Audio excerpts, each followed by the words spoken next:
রাজনৈতিক পট পরিবর্তন সহ বছর জুড়ে নানা ঘটনায় ২০২৪ সালটা তেমন একটা ভালো কাটেনি দেশের সংগীতাঙ্গনের মানুষদের। শুরুতে কিছু কনসার্ট ও স্টেজ শো হলেও জুলাই বিপ্লবের পর তা একেবারেই নেমে আসে শূন্যের কোটায়। বছরের শেষ দিকটায় এসে যখন ফের সবকিছু স্বাভাবিক হতে শুরু করেছিল, তখনই ঘটে আরেক ছন্দপতন। কনসার্ট কিংবা গানের মঞ্চে দেখা যায় দেশের শিল্পীদের তুলনায় বিদেশি শিল্পীদের আধিক্য।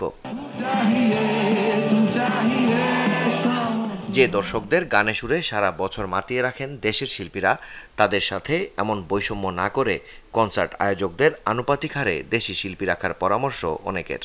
বাইরের থেকে শিল্পীদেরকে এনে কত নাচন মাতম হচ্ছে সেটা ওদের পার্সোনাল ব্যাপার, বাট আমাদের দেশের শিল্পীদের যে রেসপেক্টটা দেওয়া উচিত সেটা গভর্নমেন্ট ফেল করছে। সব গভর্নমেন্টই ফেল করেছে।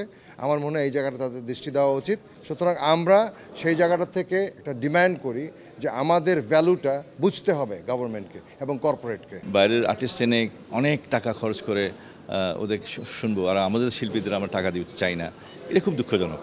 সো এই সংস্কৃতি বেরিয়ে আসতে হবে আমাদের, কারণ আমাদের সম্মান যদি আমরা দিতে না পারি আমাদের ট্যালেন্টকে, তাহলে ট্যালেন্ট উঠবে কোত্থেকে। অনেকের মতে কোটি টাকায় বিদেশি শিল্পীদের নিয়ে আসা খারাপ না হলেও লাখ টাকায় দেশি শিল্পীদের মঞ্চে নিয়মিত করার উদ্যোগটা নিতে হবে আয়োজকদেরই। আমার মনে হয় এখানে ব্যবসাটা অনেক বড় একটি জায়গা। ব্যবসায়ী করতে চাচ্ছে, কিন্তু ব্যবসার সাথেও যে আরেকটা অনেক বড় ব্যাপার আছে, সেটা হচ্ছে নিজেদের সংস্কৃতি, নিজেদের ক্রাফটকে বিশ্বের সাথে পরিচয় করানো। সেই জায়গায় ব্যাপক ঘাটতি, এবং এই ঘাটতিটা আজকের থেকে না, বহুদিন ধরেই।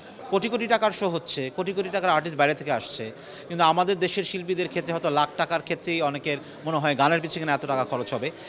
এই জায়গা থেকে বেরিয়ে আসতে হবে, কারণ আপনি শুধু বিদেশের উপর নির্ভর করতে আসলে নিজের দেশ দাঁড়াবে না। প্রত্যেকটা সেক্টরেই আমাদের দেশের উন্নতিটা খুব গুরুত্বপূর্ণ, আমাদের দেশের এগিয়ে যাওয়া গুরুত্বপূর্ণ, সেটা বিদেশের উপর নির্ভর করা হবে না।